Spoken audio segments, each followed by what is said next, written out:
Hello friends, welcome back to channel.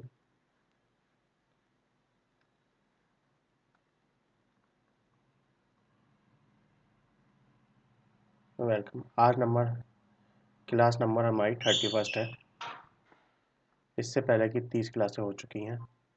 आज हम पढ़ेंगे सत्येंद्र नाथ मजूमदार के बारे में, जिनका जन्म 1891 ईस्वी और मृत्यु 1975 ईस्वी में हुआ। हम लोग प्रिपेयर कर रहे हैं यूपी टीजीटी, पीजीटी आर्ट के लिए, यूजीसी नेट, एनटीए आर्ट के लिए,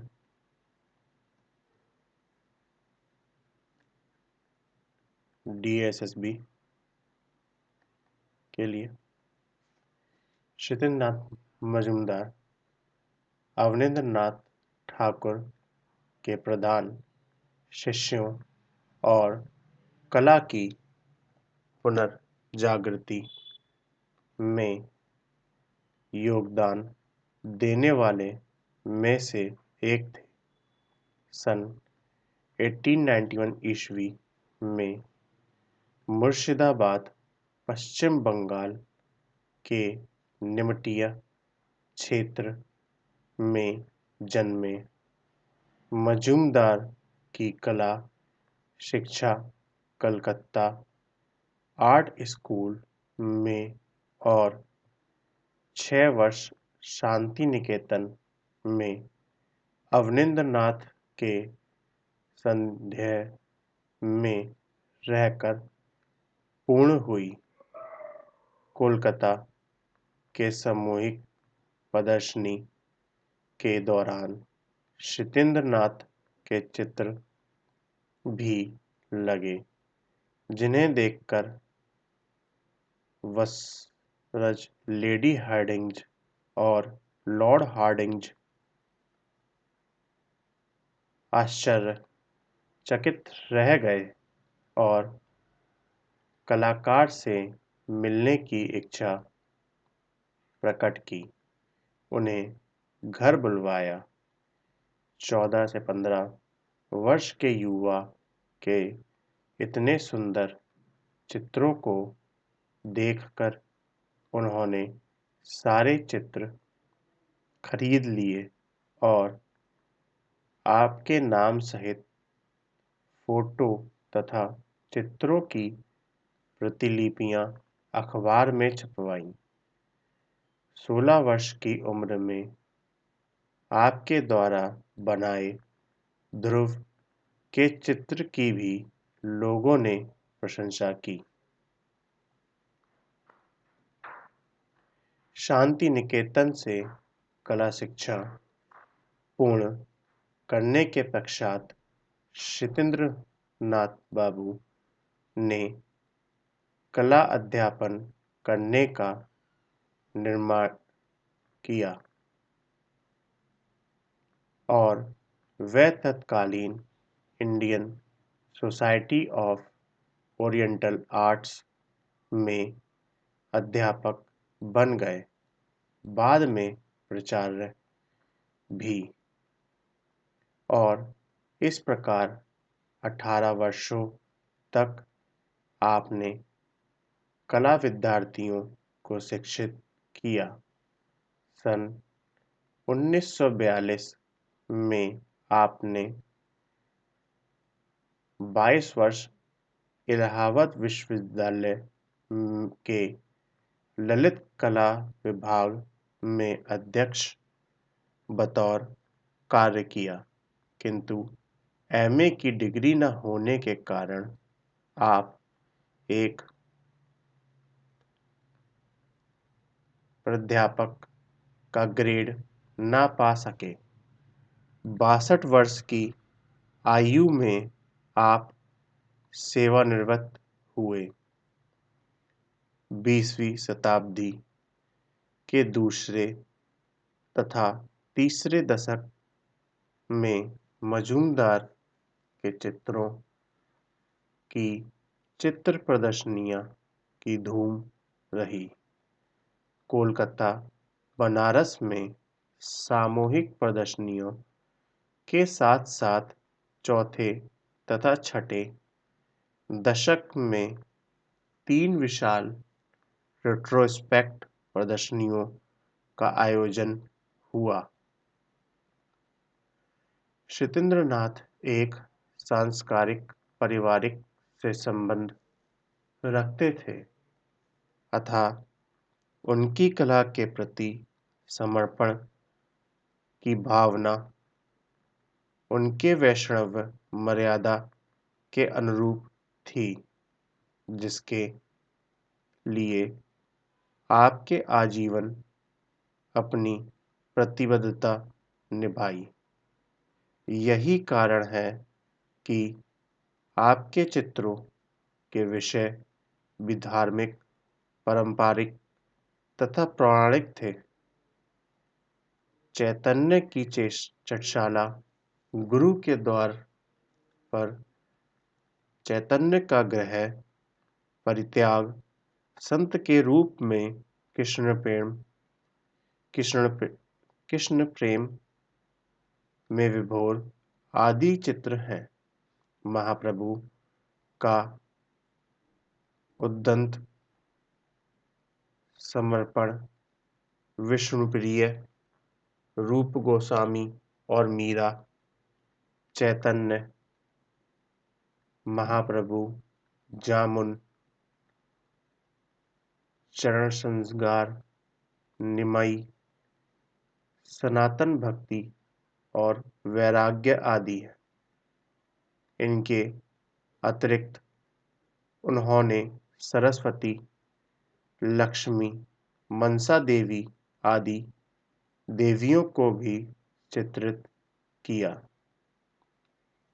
जिस प्रकार उत्तमारों की स्वप्नमयी नारियां हैं, उसी प्रकार मजूमदार की नायिकाएं और देवियां रंग रूप के अपार्थिव लोक में विचरती हैं, जो अद्भुत लुनाई चारुता के लिए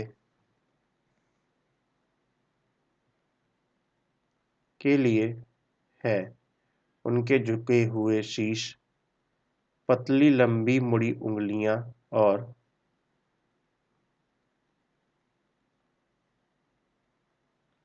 शरीर में मोड़ तोड़ में इस दुनिया से परे किसी ऊपर के लोक की झांकी प्रस्तुत करती है।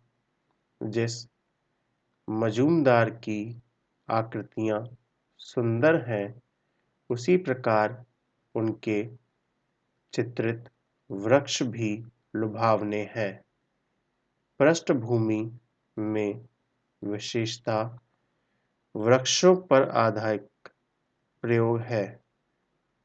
फलित मार्ग मजूमदार के चित्रों का उत्कृष्ट उदाहरण है।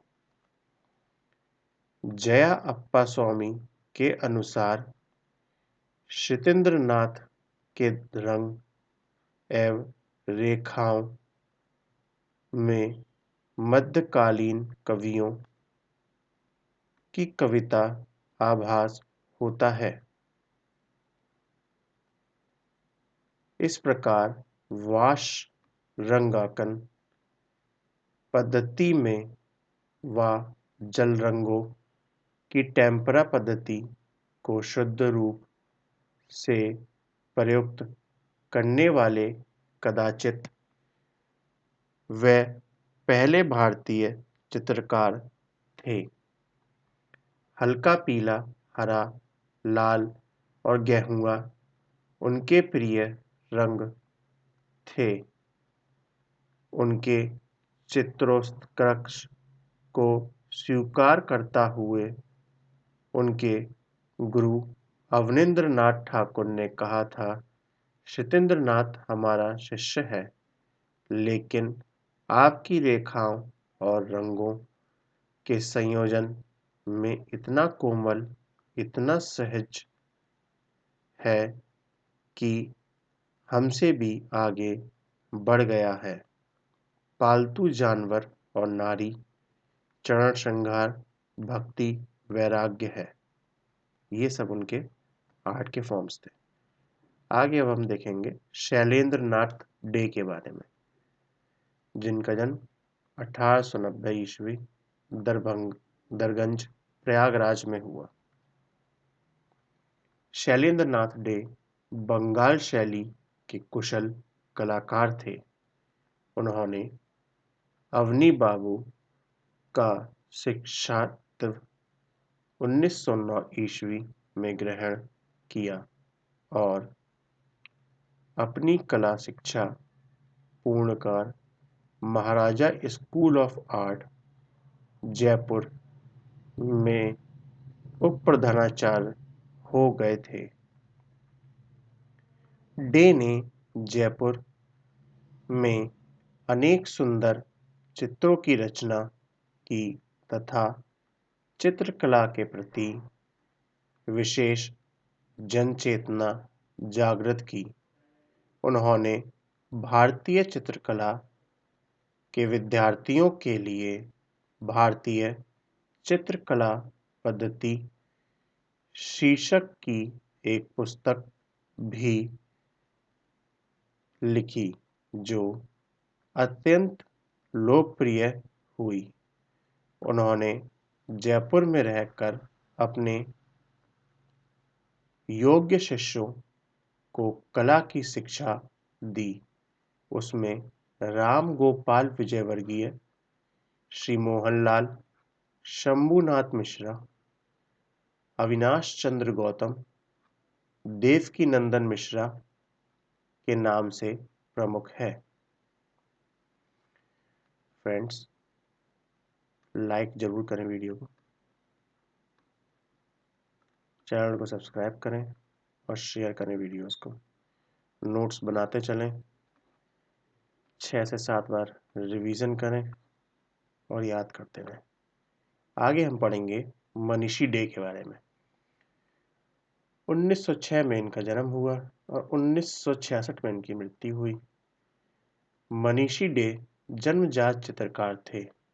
उनका एक कलात्मक परिवार में जन्म हुआ था। डे का पालन पोषण रविंद्रनाथ ठाकुर की देखरेख में हुआ था। मनीषी डे के बड़े भाई मुकुल डे और बहन रानी चंद्रा थीं, जो दोनों ही प्रतिभाशाली चित्रकार थे। मनीषी डे की प्रथम कला शिक्षा रविंद्रनाथ से प्राप्त हुई और तत्पश्चात नंदलाल बोस के निर्देशन में हुई। ग्वालियर, मुंबई तथा दक्षिण भारत में उन्होंने अपनी सर्वेक्षण कलाकृतियों की रचना की और आकृतियों में टेम्परा एवं जल रंगों में विविध प्रयोग किए। प्रकृति व नारी जीवन के बहुत से स्केच बनाए और भारतीय कुमारियों की एक चित्र श्रृंखला की रचना की। आकृति चित्रण के अलावा उन्होंने आधुनिक प्रयोग भी किए। गहरे गुलाबी रंगों का अनूठा प्रयोग उन्होंने किया है। Please like the video, subscribe the channel and share the videos. आगे हम पढ़ेंगे मुकुल चंद्र डे के बारे में, जिनका जन्म 1885 ईस्वी में हुआ और मृत्यु 1989 ईस्वी में। मुकुल डे की कला शिक्षा रविंद्रनाथ ठाकुर तथा अवनींद्रनाथ ठाकुर के सानिध्य में विकसित हुई। 1927 में उन्हें बकिंघम पैलेस में किंग जॉर्ज पंचम द्वारा जुबली मेडल और कोरोनेशन मेडल से सम्मानित किया गया। रविंद्रनाथ विश्वविद्यालय कोलकाता से डी.लिट की उपाधि प्राप्त करने के साथ ही ललित कला अकेडमी कोलकाता में फेलो भी रहे। 1944 ईस्वी में government school of arts Kolkata के प्राचार्य पद से कार्यमुक्त होने के पश्चात निरंतर कला साधना में लीन रहे। भारतीय कला परंपरा में अमलाकन एचिंग पूर्णतः नवीन विद्या थी। वह तत्कालीन ऐसे कलाकार थे जिन्होंने इस दिशा में सर्वाधिक कार्य किया। भारतीय विन्यास की प्रकृति के बावजूद भी उन्होंने सुरुचि व बुद्धि चातुर्य से इस नए कार्य को सीखा। धातु का बारीकी रेखांकन एवं अन्य प्रयोग को सूक्ष्मता के साथ आत्मसात किया। इस तकनीक में रंगों का उपयोग में लाए बिना ही उनकी अनुभूति करनी पड़ती है। उनकी कला के चित्र शिल्प की सादगी तथा वातावरण के चित्रण में प्रासंगिक सौंदर्य महत्वपूर्ण है। Please like the video, subscribe the channel and share the video. Thanks for watching us.